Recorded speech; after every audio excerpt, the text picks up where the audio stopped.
Manned Flight, an original oil on canvas, 42 by 32 inches. A young man's fantasy, perhaps, but as best I can recall, when launching paper airplanes to the far corners of my high school science class, I always wished I could place myself atop the little devil. It would have been grand indeed, and this is my depiction of the first manned flight. My apologies to both Orville and Wilbur.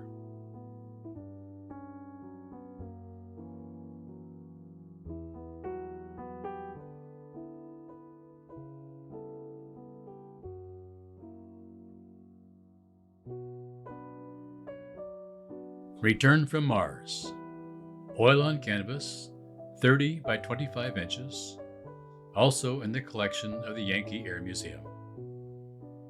Yet another not so far-fetched fantasy of mine, when one considers our placing men on the moon some 50 years ago at this writing, this, my depiction of American Airlines space cruisers making their way back to Earth after a lengthy voyage to the Red Planet.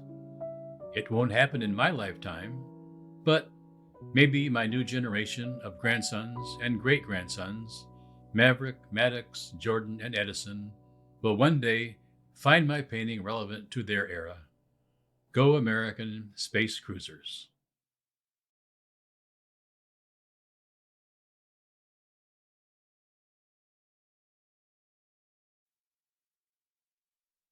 De Bothazet's Journey. Original oil on canvas, 32 by 42 inches, in the collection of the Yankee Air Museum. A Russian immigrant named George de Bothazet built a helicopter for the Army Air Services in 1922.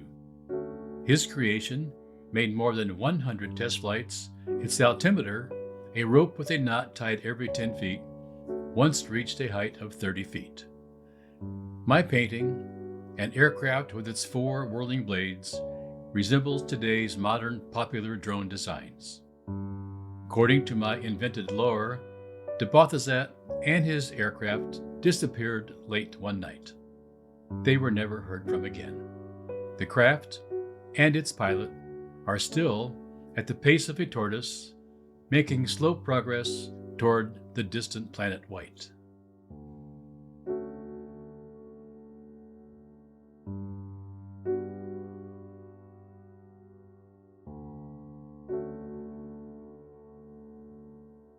In Fruit We Trust, an original oil on canvas.